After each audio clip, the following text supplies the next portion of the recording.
At my wedding, my in-laws said I didn't deserve their son, because I came from nowhere with nothing. What they didn't know was that my father was about to walk through those doors wearing his 4-star general uniform, and that our family name was on buildings they'd driven past their entire lives. At my wedding, my in-laws said I didn't deserve their son, because I came from nowhere with nothing. What they didn't know was that my father was about to walk through those doors wearing his 4-star general uniform, and that our family name was on buildings they'd driven past their entire lives. Before we jump back in, tell us where you're tuning in from, and if this story touches you, make sure you're subscribed. Because tomorrow, I've saved something extra special for you. But the dismissal had started long before my wedding day.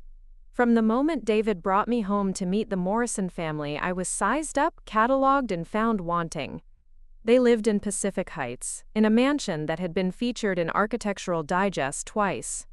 Their driveway was longer than my childhood street, and their wine cellar cost more than most people's houses. I was Emma Walsh, a kindergarten teacher from Vallejo who drove a 10-year-old Honda and lived in a studio apartment above a bakery. To them, I represented everything their carefully curated world was designed to exclude. "Where did you say your people were from, dear?" David's mother, Victoria Morrison, had asked during our first dinner together, the word people dripping with barely concealed disdain. "Originally from the East Coast," I'd replied simply. "My father was in the military, so we moved around a lot." She'd exchanged a look with her husband, Robert, that I'd learned to recognize. Military families were transient, unstable, probably lower class. Not the kind of breeding they'd envisioned for their eldest son's future. David was a successful tech executive, Stanford MBA, heir to Morrison Capital Management, an investment firm his grandfather had founded in the 1940s. In their world, marriages were strategic alliances, not love stories. And I clearly brought nothing strategic to the table. The pattern continued through our entire engagement. At family gatherings, I was seated at the far end of the table, next to the teenagers and distant cousins. When they discussed vacation homes and private school connections, conversations died when I approached. When David's sister announced her engagement to a federal judge's son, they threw a celebration that lasted 3 days. When David proposed to me, Victoria's response was, "Well, I suppose we'll have to make the best of it." They never asked about my childhood, my education, or my family. They simply assumed I had nothing worth discussing. When I mentioned that my father couldn't attend our engagement party because he was traveling for work, Robert had chuckled and said, "Let me guess. He drives trucks or sells insurance." The cruelest moments came during wedding planning. Victoria took control immediately, explaining that certain standards had to be maintained for a Morrison family wedding. Every suggestion I made was dismissed as inappropriate or tacky. The venue I loved was too common. The flowers I picked were not sophisticated enough. The music I wanted was beneath the family's reputation. "Emma, darling," Victoria had said during one particularly brutal planning session, "you have to understand that this wedding reflects on the Morrison name. We can't have people thinking David married beneath himself. Beneath himself. As if my worth could be measured by the size of my trust fund, or the prestige of my family's social connections." The final insult came the week before the wedding, when Victoria pulled me aside at the rehearsal dinner venue. "I hope you understand," she said, her voice sweet but her eyes cold, "that we're accepting you into this family despite your circumstances. David could have married anyone, politicians' daughters, CEOs' children, girls from the best families in California. I just hope you're grateful for the opportunity he's giving you." I smiled politely, the way I'd learned to do when faced with their casual cruelty. What she didn't know was that while they'd been measuring my worth by their narrow standards, they'd never bothered to ask the right questions about where I actually came from. The breaking point came on the morning of my wedding, in the bridal suite of the St. Francis Hotel, 2 hours before I was supposed to walk down the aisle. I was adjusting my grandmother's pearl necklace, the only piece of family jewelry I'd been allowed to wear, since Victoria had insisted the Morrison family diamonds were too precious for someone who might not understand their significance, when Victoria and her sister Margaret burst into the room. "Emma, we need to talk," Victoria announced, closing the door behind them with deliberate force. I turned from the mirror, still in my silk robe, my wedding dress hanging behind me like a white ghost. Something in Victoria's expression made my stomach clench with dread. "We've been discussing the situation," Margaret said, her voice carrying the same dismissive tone I'd endured for 18 months. "And we feel it's important to set some expectations before this ceremony proceeds." Victoria stepped closer, her perfectly manicured hands clasped in front of her like a judge delivering a verdict. "Emma, you need to understand your position in this family. David may be marrying you, but that doesn't make you our equal." The words hit me like ice water. "Excuse me. You come from nothing," Margaret continued, her voice matter-of-fact and brutal. "No family name, no social connections, no financial contribution to this union. You're a kindergarten teacher from Vallejo who managed to charm our son, but charm doesn't erase reality." Victoria nodded approvingly at her sister's assessment. "We've agreed to accept this marriage because David seems determined to go through with it, but there will be boundaries. You won't represent the family at important social functions. You won't have access to family financial discussions. And any children you have will be raised with proper Morrison values, not whatever passed for culture in your background." I stared at them, my hands trembling slightly as the full weight of their cruelty settled over me. This wasn't just wedding day nerves or mother-in-law anxiety. This was a deliberate attempt to establish dominance, to make sure I understood my place in their hierarchy. "David loves me," I said quietly, my voice steadier than I felt. Margaret laughed, a sound like breaking crystal. "David loves the idea of rebelling against us. You're his way of proving he's independent. But when reality sets in, when he realizes what he's given up by marrying beneath his station, he'll understand what we've been trying to tell him." "You don't deserve him," Victoria said, her words delivered with surgical precision. "You don't deserve this life, this family, or the opportunities that come with the Morrison name. You're a charity case that David picked up out of some misguided sense of nobility." The room fell silent except for the distant sounds of San Francisco traffic filtering through the hotel windows. I could hear my heartbeat in my ears, could feel years of careful politeness and swallowed pride crystallizing into something harder and colder. "We hope you'll keep this conversation in mind as you navigate your new role as David's wife," Margaret added. "Know your place, stay in your lane, and don't embarrass us more than your mere presence already does." They turned to leave, their message delivered with the efficiency of a military operation. "One more thing," Victoria said, pausing at the door. "Your father isn't coming today, is he?" David mentioned he's traveling for work again. How convenient that he found another excuse to avoid showing up for his daughter's wedding. I suppose that tells us everything we need to know about the kind of family we're dealing with. The door closed behind them with a soft click, leaving me alone with my reflection and the devastating realization that my own wedding day had become a declaration of war. I sat alone in that bridal suite for 20 minutes after Victoria and Margaret left, staring at my reflection in the ornate hotel mirror, while their words echoed in my mind like artillery fire. "Your father isn't coming today, is he?" Vauram. They had no idea how wrong they were about my father's absence, or what that absence actually meant. My phone buzzed with a text message from a number I recognized immediately. "Emma, situation in Seoul resolved ahead of schedule. We'll be there by 3 p.m. Sorry for the delay." "Dad." I smiled for the first time that morning, a real smile that reached my eyes. My father wasn't missing my wedding because he didn't care.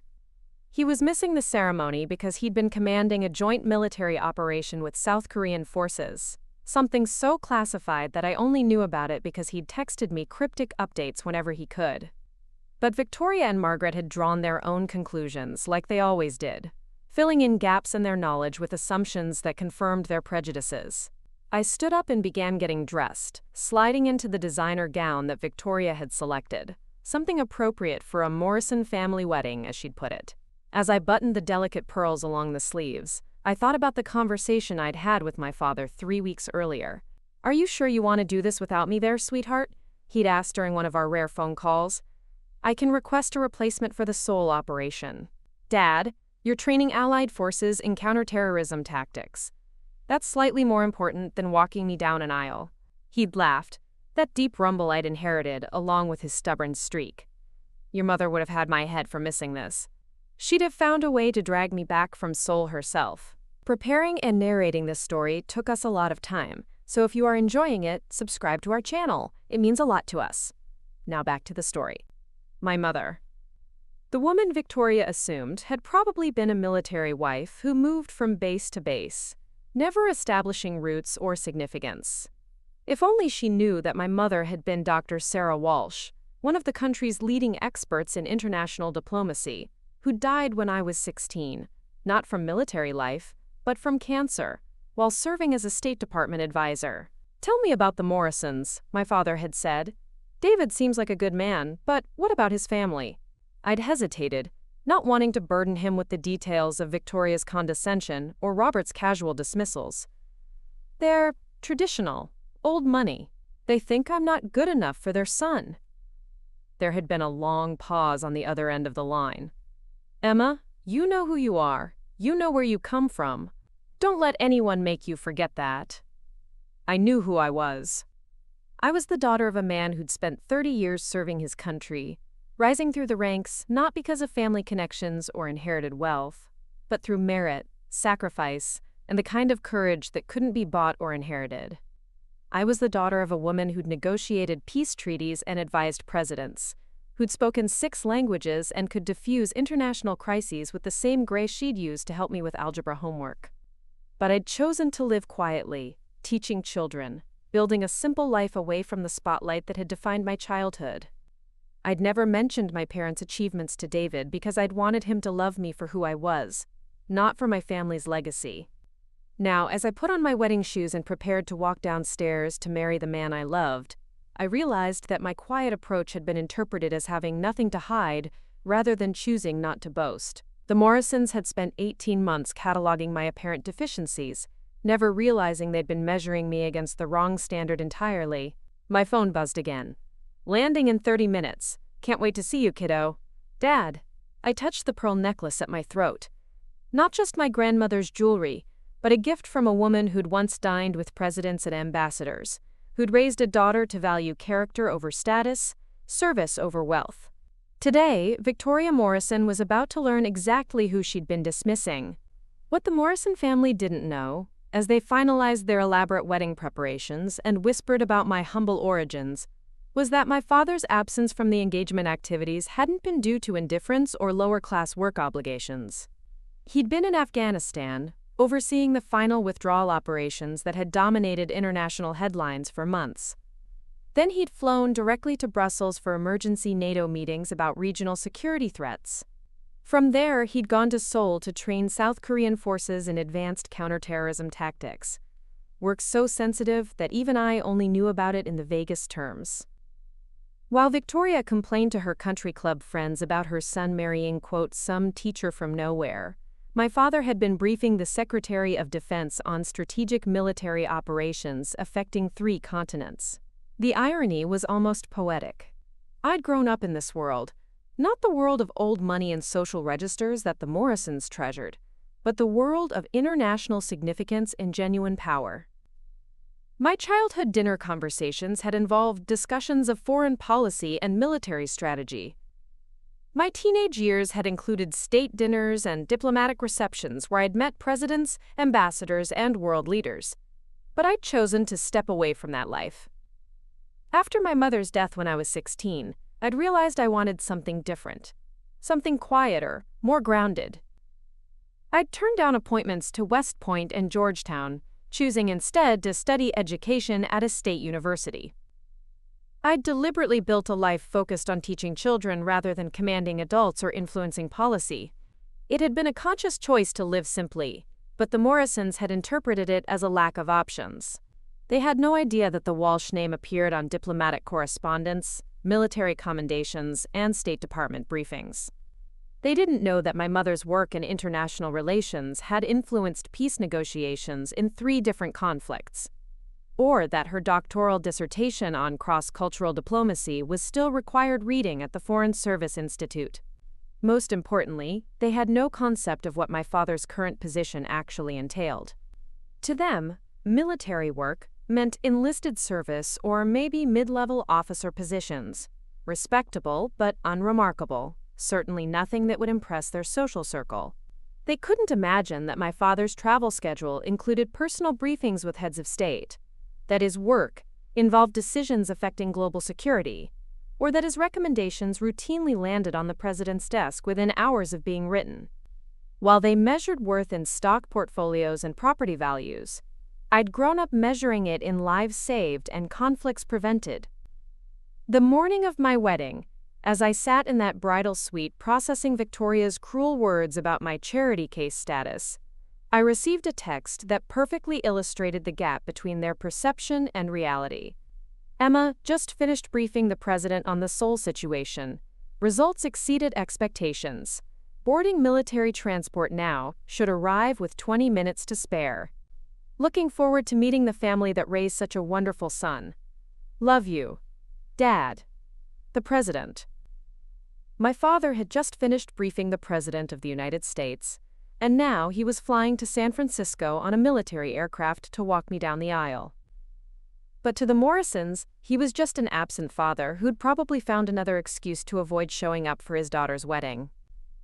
I looked at myself in the mirror, adjusting my grandmother's pearls, the pearls that had been worn to embassy functions and state dinners, that had witnessed history being made in rooms the Morrisons would never access. In a few hours, my father would walk through the doors of their carefully orchestrated society wedding, and everything they thought they knew about power, prestige, and social standing would shift beneath their feet like an earthquake. They had no idea what was coming. The ceremony was set to begin at 4 p.m. in the grand ballroom of the Street, Francis Hotel, with 300 guests arranged in perfectly aligned chairs, facing an altar decorated with white roses and gold accents. Everything chosen by Victoria to reflect Morrison family standards.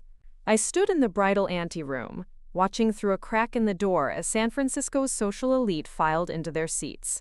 The guest list read like a who's who of California politics and business. Tech executives, real estate moguls, federal judges, city council members, and venture capitalists. Victoria had ensured that everyone who mattered in their world would witness David Morrison's wedding to the kindergarten teacher from Vallejo. 15 minutes until processional, the wedding coordinator announced, clipboard in hand and earpiece crackling with updates from her team. David appeared beside me, handsome in his custom tuxedo, his smile nervous but genuine. "You look incredible, Emma. Are you ready for this?" I squeezed his hand, studying his face. The face I'd fallen in love with 2 years ago, when he'd volunteered to read to my kindergarten class during Community Helper Week. He had no idea what his family had said to me that morning, and I had no intention of telling him.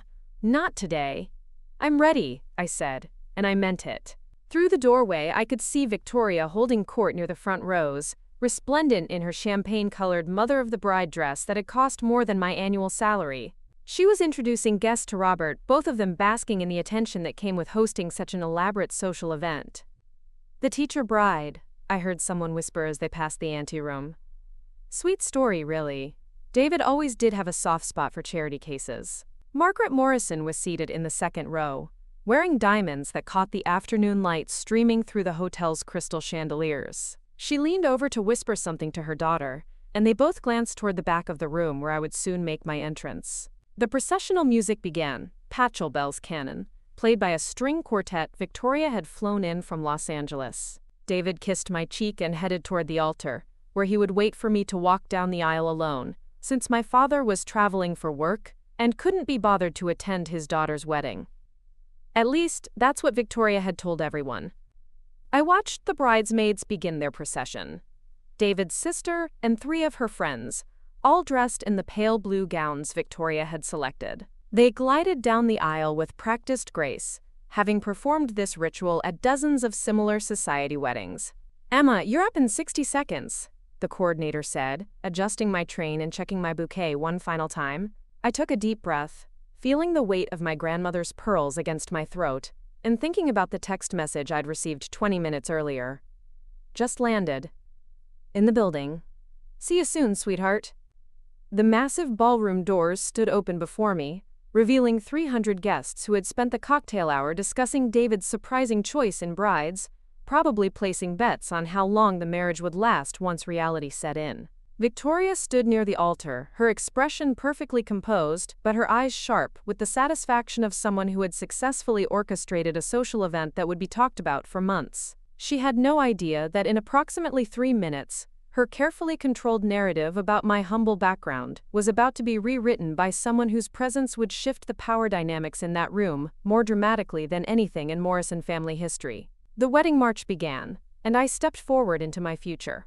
I had taken exactly 12 steps down the aisle when the ballroom's massive oak doors opened behind me with a sound that cut through the wedding march like thunder.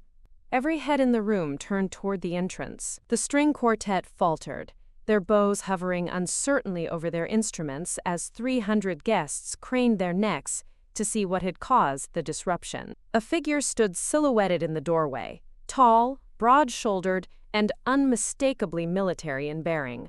But it wasn't just his posture that commanded attention. It was the uniform, the dress blue uniform of a United States Army general, complete with 4 silver stars gleaming on each shoulder, rows of ribbons covering his chest, and gold braiding that caught the crystal chandelier light like captured sunlight. My father had arrived. The murmur that rippled through the crowd started as confused whispers and quickly escalated to audible gasps. Victoria's perfectly composed expression cracked, her mouth opening slightly as she stared at the man walking purposefully down the center aisle toward me. General Michael Walsh moved with the same measured precision he brought to military briefings and diplomatic meetings. His uniform was impeccable, his bearing commanding, and his eyes locked on mine with the proud smile I'd seen at every important moment of my life. "Ladies and gentlemen," the wedding coordinator's voice crackled through her headset, clearly flustered. There appears to be, but my father needed no introduction. The 4 stars on his shoulders announced his rank to anyone with even basic military knowledge, and the ribbon rack on his chest told the story of a career that had spanned decades and continents. David stood frozen at the altar, his eyes wide with shock. He'd met my father exactly once, during a brief video call 2 months earlier when Dad had been in civilian clothes, calling from what looked like a generic office.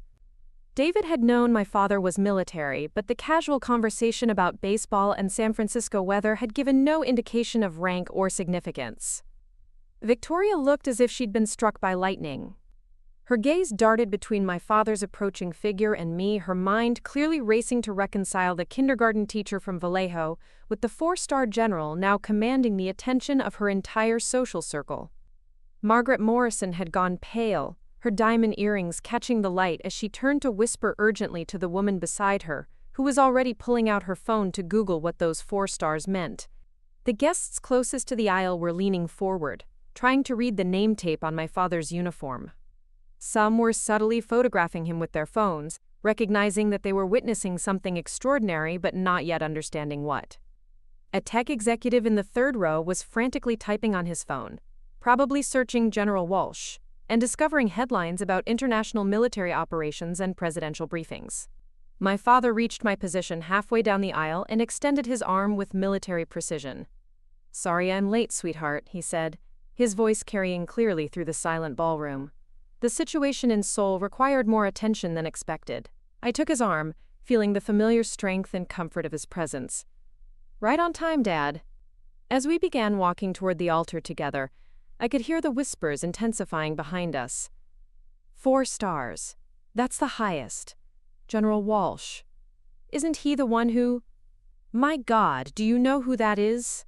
Victoria Morrison was still staring, her carefully orchestrated society wedding now completely overshadowed by the arrival of a man whose presence commanded more genuine respect than all her social connections combined. The woman who had spent the morning telling me I came from nowhere with nothing was about to learn exactly where I came from. We had reached the altar when Senator Patricia Hoffman stood up from her seat in the 3rd row, her face flushed with recognition and something approaching awe. "General Walsh," she called out, her voice carrying across the silent ballroom. "Sir? I didn't expect to see you here. I thought you were still in Seoul, handling the situation with the Joint Task Force." My father turned toward her with the polite smile he reserved for political figures. "Senator Hoffman, the operation concluded successfully yesterday. I wouldn't miss my daughter's wedding." The word daughter hit the room like a detonation. Senator Hoffman's eyes widened as she looked between my father and me, the pieces clicking into place. Your daughter? Emma is your daughter? Emma Walsh Morrison, as of today, my father replied, his voice warm with pride. Though she's been making me proud long before she took her husband's name. The silence that followed was deafening.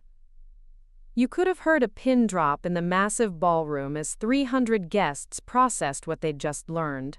Victoria Morrison looked as if the floor had given way beneath her feet. Her face had gone from composed surprise to stark realization to something approaching horror as the implications cascaded through her mind. Robert Morrison was staring at my father's uniform with the expression of a man trying to solve a puzzle that had suddenly revealed itself to be far more complex than he'd imagined. Then James Patterson, the federal judge from the fifth row, stood up slowly, his face grave with respect. General Walsh, sir. Judge Patterson, Northern District of California. I had the honor of serving in the JAG Corps under your command in Afghanistan 15 years ago. My father nodded in recognition. Judge Patterson, good to see you again. How's the bench treating you? Very well, sir. Thank you, sir. Patterson remained standing, and I realized he was essentially at attention, showing the kind of respect that had nothing to do with social protocol and everything to do with genuine reverence for my father's service and sacrifice. Margaret Morrison whispered something urgent to Victoria, who shook her head as if trying to clear it. Their morning conversation with me, the one where they'd informed me that I came from nothing and didn't deserve their son, was now playing back in their minds with devastating clarity. David stepped forward, his hand extended toward my father. General Walsh, sir, it's an honor to meet you properly. I'm David Morrison. My father shook his hand firmly. The honor is mine, son. Emma speaks of you constantly. Thank you for making my daughter so happy. A woman in the back row, I recognized her as the wife of a tech mogul, was frantically Googling something on her phone. She suddenly gasped, loud enough for others to hear. Oh my God, he's the General Walsh, the one who led the counterterrorism initiative in Afghanistan, the one who advised on the Middle East peace negotiations. Another guest, a venture capitalist who had earlier dismissed me as David's charity case, was staring at his phone screen with growing amazement. He briefed Congress last month on national security threats. There are photos of him with the President, the Secretary of Defense. The whispers started as murmurs and built to a crescendo. 4-star general, presidential advisor, the Walsh who's been on CNN, Joint Chiefs consultation. That's the general who. Victoria Morrison was no longer whispering. She was staring openly, her mouth slightly agape, as if seeing me for the first time. The kindergarten teacher from Vallejo had just been revealed as the daughter of one of the most senior military officers in the United States. My father squeezed my hand gently. Shall we continue with this wedding, sweetheart? I believe we have a ceremony to complete. But the ceremony had already been transformed. I was no longer David Morrison's questionable choice in brides. I was General Michael Walsh's daughter, and that changed everything. As the ceremony concluded and we moved to the reception, the true magnitude of what the Morrison family had missed began to unfold like a military briefing they were never supposed to see. During cocktail hour, while Victoria and Robert stood frozen near the bar trying to process their new reality, a steady stream of guests approached my father with expressions of recognition and reverence that no amount of Morrison family money could command. General Walsh approached Congressman Michael Torres, extending his hand with obvious respect. Sir, I wanted to thank you personally for your testimony before the Armed Services Committee last year. Your recommendations on cyber warfare defense have fundamentally changed our national security approach. My father shook his hand warmly. Congressman Torres, I'm glad the committee found the briefing useful. These threats evolve daily. We have to stay ahead of them. Victoria Morrison was standing close enough to overhear, and I watched her face pale further as she realized her son had just married into a family that operated at levels of government she'd never imagined accessing. The revelation continued in waves throughout the evening. The tech executive who had earlier called me a charity case discovered that my father had been consulting with Silicon Valley companies on cybersecurity protocols. The venture capitalist who had questioned my worth learned that my father's military innovations had influenced billions in defense contracts. But the moment that truly shattered the Morrison family's worldview came when my father's phone rang during dinner. Das sighs. He glanced at the screen and smiled apologetically. I'm sorry, I need to take this. It's the White House. The White House. He stepped away from the head table, but his voice carried clearly in the quiet moment between dinner courses. Mr. President. Yes, sir. The Seoul operation exceeded all expectations. The joint task force model we implemented can definitely be replicated for the European theater. 300 guests sat in stunned silence, listening to my father casually brief the President of the United States from my wedding reception. Yes, sir, I'll have the full report on your desk Monday morning. Thank you, Mr. President. I'm actually at my daughter's wedding right now. Yes, sir. She just married a wonderful young man here in San Francisco. When my father returned to the table, the atmosphere in the room had shifted completely. This wasn't just a military officer attending his daughter's wedding. This was a man who advised presidents, influenced international policy, and operated at the highest levels of national security. Margaret Morrison leaned over to her sister and whispered, loud enough for me to hear, "Victoria, do you realize what this means? Emma isn't just from a military family. She's from the military family." The deeper truth kept revealing itself throughout the evening. Judge Patterson shared stories of my father's leadership during critical operations in Afghanistan. Senator Hoffman mentioned his role in negotiating international defense agreements. Other guests began recalling news stories they'd seen, headlines they'd read, realizing they were in the presence of someone who shaped global events from behind the scenes. But perhaps the most devastating revelation came when Robert Morrison, in an attempt to salvage some dignity, approached my father with talk of business connections and investment opportunities. "General, I'd love to discuss some defense contracting opportunities with you," Robert said, his voice carrying the smooth confidence of a man accustomed to networking his way into profitable relationships. My father's expression didn't change, but his tone became noticeably cooler. "Mr. Morrison, I appreciate the interest, but I don't engage in business discussions related to my military service. That would be inappropriate." The subtle rebuke hung in the air like smoke from a fired weapon. Robert Morrison, accustomed to using his connections for financial gain, had just been politely but firmly reminded that some people operated by principles he couldn't purchase or influence. Victoria Morrison was no longer the matriarch controlling her family's social narrative. She was a woman who had spent the morning insulting the daughter of one of the most powerful military leaders in the country. As the evening wound down and guests began to leave, Victoria Morrison finally approached me near the gift table, her earlier confidence replaced by something that looked uncomfortably like humility. "Emma," she said, her voice quieter than I'd ever heard it, we need to talk. There are some things I said this morning that I deeply regret." I looked at her. This woman who had spent 18 months making me feel small, who had used my wedding day to deliver a crushing assessment of my worth, who had dismissed my father as an absent parent too unimportant to attend his daughter's wedding. This was the moment I had unknowingly been waiting for, the vindication, the apology, the recognition that everything she'd believed about me had been spectacularly wrong. "Mrs. Morrison," I said calmly, "what exactly do you regret?" She glanced around, ensuring we were far enough from other guests to speak privately. "This morning, when Margaret and I spoke to you in the bridal suite, we made assumptions, terrible assumptions about your family, your background. We didn't understand." "You didn't understand what?" I interrupted gently. "That my father was important enough to deserve your respect? That my family was prestigious enough to meet your standards?" Victoria's face flushed. "Emma, please, we were wrong. Completely wrong. Your father he's one of the most distinguished men I've ever met. The respect he commands, the position he holds, we had no idea." I studied her face, seeing genuine distress but also recognizing something else, the same calculation that had driven her treatment of me from the beginning. She wasn't apologizing because she understood the cruelty of her words. She was apologizing because she'd discovered I had connections that mattered in her world. "Mrs. Morrison," I said quietly, "let me ask you something. If my father had walked in here wearing a janitor's uniform instead of a general's uniform, would you be apologizing right now?" The question hung between us like a challenge she couldn't answer.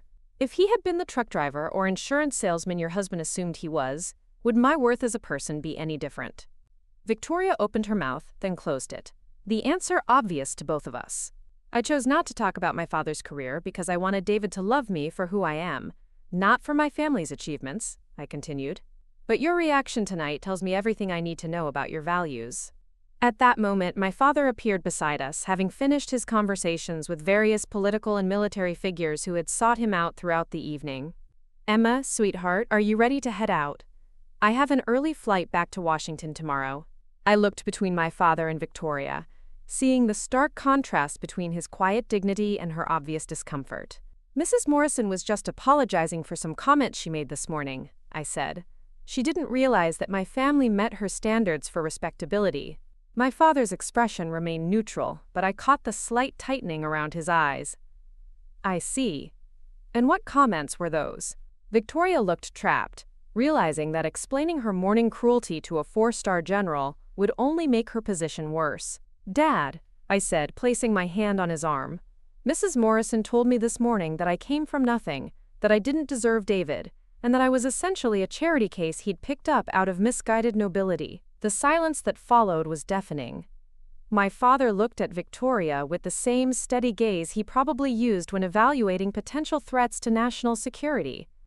Mrs. Morrison, he said finally, his voice carrying the authority of 3 decades of military command. My daughter is worth more than you'll ever understand, and that has nothing to do with my rank. Victoria Morrison, for the first time in her privileged life, had nothing to say. 6 months later, I stood in the nursery of our new home in Palo Alto, hanging pictures while David assembled a crib for our expected first child. The walls were painted a soft yellow, since we'd decided to wait until birth to learn the baby's gender. The relationship with the Morrison family had changed, but not in the way I'd expected. Victoria and Robert had made numerous attempts to repair our relationship. Elaborate dinner invitations, expensive gifts, offers to plan baby showers, and gender reveals. They spoke to me now with a deference that felt hollow, asking about my father's work and dropping mentions of their connection to General Walsh's daughter into their social conversations. But something fundamental had shifted in how I saw them, and, more importantly, how I saw myself. The morning after our wedding, my father and I had breakfast together before his flight back to Washington. Over coffee and croissants, he'd shared something that changed my perspective entirely. Emma, he'd said, I want you to understand something about what happened yesterday. Those people didn't suddenly develop respect for you when they learned about my rank. They developed fear of the consequences of disrespecting you. He'd paused, stirring his coffee thoughtfully.